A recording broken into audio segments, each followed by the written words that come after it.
Alright, what's up everybody? Thanks for joining Porch Talk here in Parkersburg, West Virginia. This is a weekly segment that I try to run, just briefly covering all the comings and goings and all the happenings that happened over the last week. I'm going to go ahead and show you right now what we got right here in March. February came in like a lamb and March is rolling like a lion here. We got snow. And it's not unheard of, certainly not, but yesterday I ran 12 miles back and forth to work in snow. And that's melted now. We actually had some accumulate. Now we've got more snow showers coming in. So anyway, it's kind of crazy. We thought we were fine once February was so mild, but here we are. Now, moving on from the weather, there's some topics that we want to talk about as far as, what's been going on. And I'm going to start with the train derailment a little bit. And I kept talking about how I was going to get a video out there, and I'm just so busy. I'm working 70 to 80 hours a week between the two jobs, and I keep talking about how I'm going to quit this one. I haven't done it yet.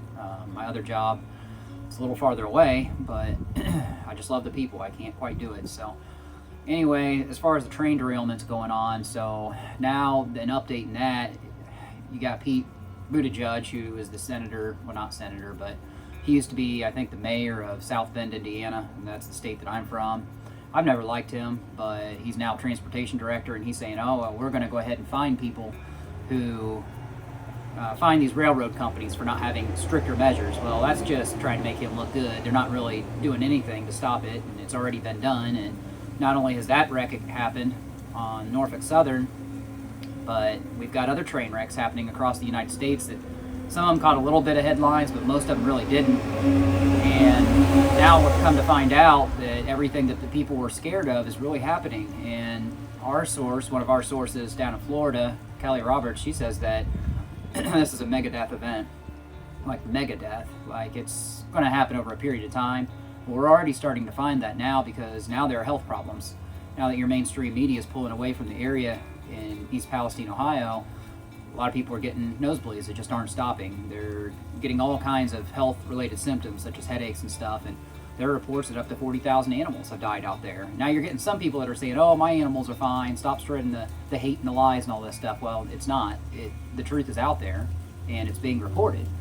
And you had that reporter that got arrested for going in the high school gymnasium early on to cover this story, and a News Nation reporter, and you just got to ask yourself, why are they letting others in? And then they arrested that Evan from News Nation. Well, it's obvious, because the conservative outlet that he was associated with, they don't want a lot of this truth getting out there. And you got all your people, your government officials from the EPA and all these other organizations saying, oh, everything's fine, the air's fine, the water's fine, the soil's fine. Well, now so many people are out there getting their soil tested now, and like I said, this is going to be a slow thing.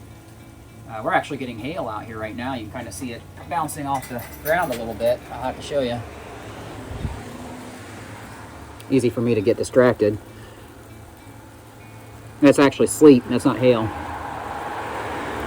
I like weather events, and a lot of times people will get sleet confused for hail initially because of the way it bounces off the ground, but that's kind of cool. It's just that time of year, I suppose, where we want spring, but winter's refusing to budge. We're getting close. So anyway, back to the whole train derailment thing. Sorry about that. I just thought it was kind of neat. But yeah, they're all saying everything's fine, and now we are reporting that we're right off the Ohio River here in Parkersburg, right? So it's a big scare here, and for a lot of the people that live in this city and all along cities along the Ohio River. You got Cincinnati, you've got Point Pleasant on the West Virginia side, you've got Wheeling up there, up by Pennsylvania. You've got, well, I guess that's not on the Ohio River, but there are streams and rivers up there that do come down here this way. And everybody said, well, how can it get in the Ohio River? It was just off a little stream. Well, that estuary does go into the Ohio River. I mean, and now we're getting reports out of Belpre, Ohio, which is the small town that's right across from Parkersburg on the Ohio River, on the Ohio side. Their water is coming out brown in the Belpre High School out of a water fountain, one of those newer water fountains that you put in. It fills up like a bottle. You put a bottle inside and the water comes out. That water's been coming out brown. And now it's like, yeah, is there a filter on these water fountains? Well, maybe, but it's certainly not working in that case. And I've been getting it because you have to drink water. I mean, you can't just not do it, but I try not to, and I try to limit it. And we've got a pure water filter put on our faucet out in our home here, But I don't really think it's going to catch it, because as soon as you turn the faucet on and water's coming straight out of the filter anyway, it's like it needs time to filter the stuff out. And I don't think there's enough time for that to really happen. But anyway, so let's move on from that. Now let's talk about these banks that are shutting down, okay? So you got 2 banks that have now shut down, one in New York now, and they're already talking about there's going to be another bank shutting down. Now, back when I started following all the conspiracy talk, if that's what you want to call all this stuff, years and years ago, back in I think it was 2009, we had the island nation of Crete, which is off of Greece. They had a fiasco with their bank where their people's assets and their banks just froze up and they weren't able to pull it out. Well, when that was done, people just across the board, they lost 10% of their money just like that. And yeah, we've got our banks are FDIC insured, but that's not exactly what you think it is. All the banks are controlled by the Federal Reserve.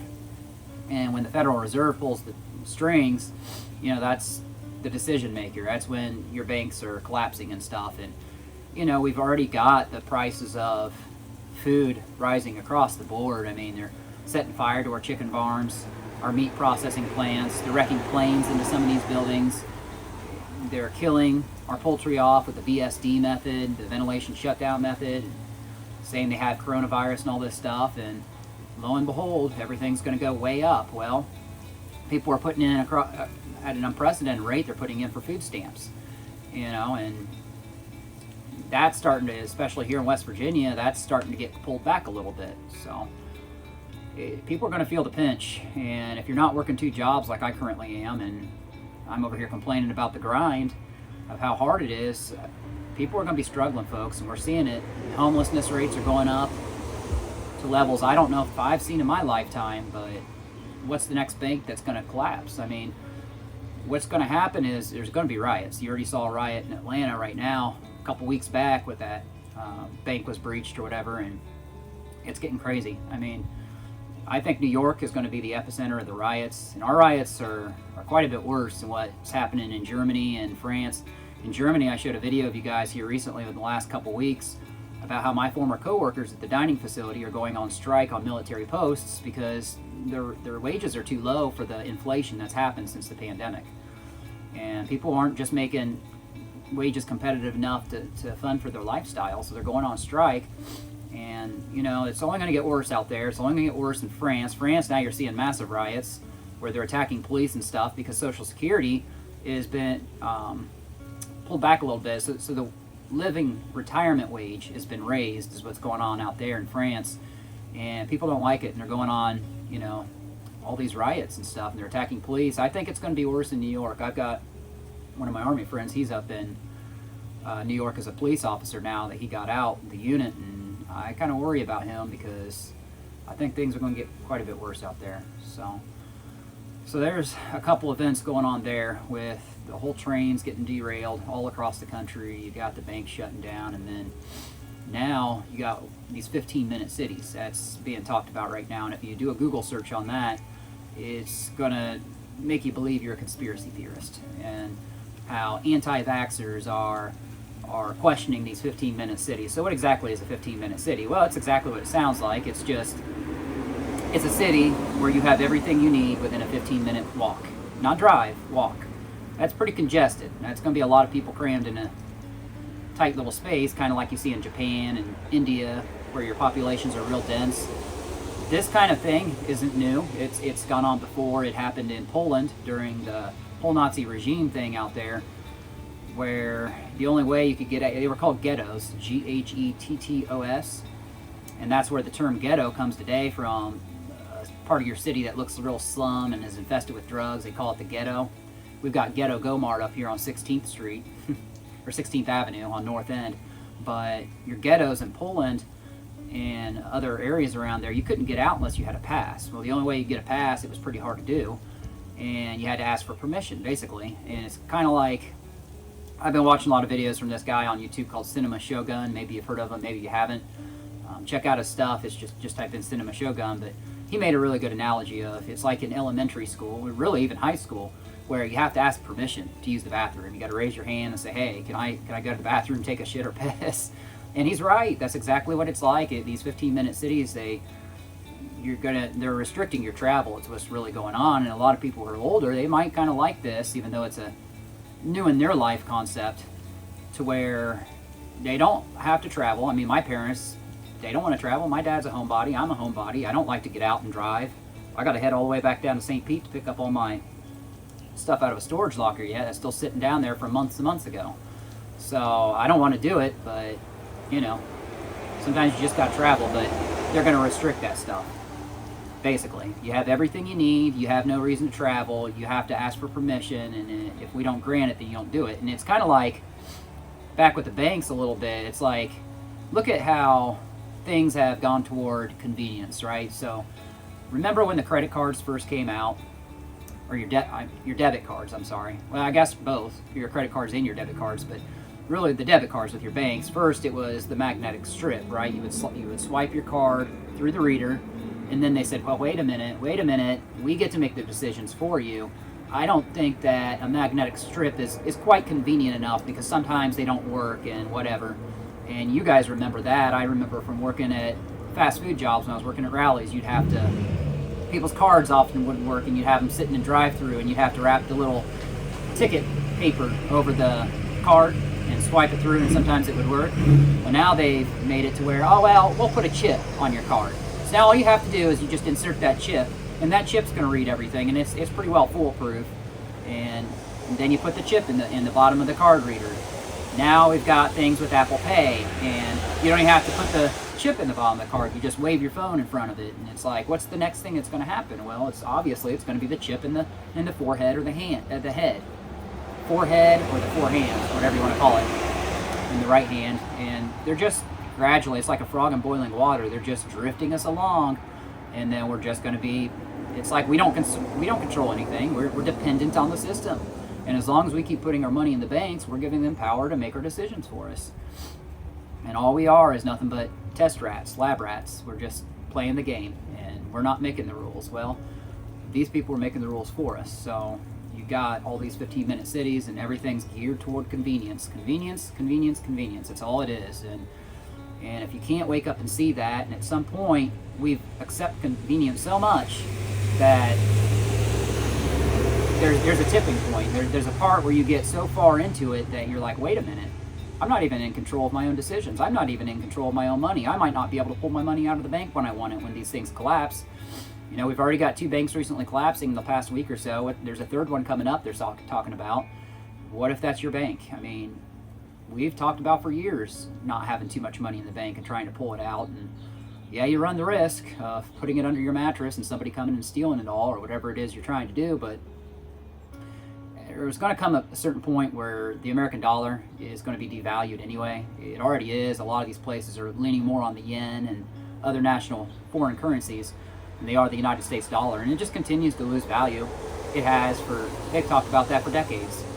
So, like I said, we've got our grow room set up for the GodSpeed garden up here, and we're just trying to help people, you know, live off the land, try to grow things yourself, because there's going to come a point in time, it may not even be this year, it might just be down the road where shit's going to hit the fan, and either you're going to be ready or you're not. And if you want to be one of those people that say, well, you know what, I feel pretty good right now, things are fine, I'm taken care of, maybe I'll get a couple chickens, maybe I'll try to grow a garden, but that's not really enough. I mean, when shit hits the fan, we're all interconnected now in this technological age with cell phones and everything else. I mean, people wear the smartwatches when they run, and I don't like to do that because it makes me feel like a robot.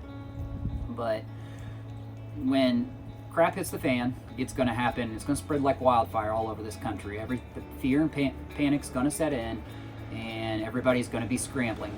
And the people who have prepared in advance, they're going to be a little better off. The people who are probably in the countries are going to be a little better off, because their water supply is not being controlled the way that ours here is. Now I have to worry about this, and I was here when the DuPont crisis in Parkersburg happened, when they were dumping Teflon in the waters, and that stuff lasted all the way up until 2015 and 16 when I was here. But they started doing it in 2009, and people were getting cancer, and they were suing, but they were dying, you know. And we still get the brochures in the mail that say, well, if you've got testicular cancer or something else, then you're eligible to still sue these companies like DuPont and other companies for poisoning your water supply. And now we've got the Parkersburg Utility Board we saw where they had a boil water advisory a couple weeks ago, and everybody says that's not a thing, that's not a thing. I'm gonna have to call up there and see what's going on, because everything just seems to be hush hush right now and kept under wraps, and we can't trust our water supply. And they're saying we're not pulling off the Ohio River. Well, they sure were back then when people were getting cancer and dying. So what's to tell me that what the officials are telling me is true? I don't put much stock into it. I really don't. So that's all we got, guys. Stay tuned to your news. Thanks for watching this edition of Parkersburg Porch Talk, in and around wherever you live throughout the United States. We thank you for hopping on board here as we try to expose the truth here at GodSpeed Ministries and expose evil people. We don't like it. We want to help you live long, happy, healthy lives. So we're going to do that. Thanks for tuning in. Until next time, guys, Godspeed.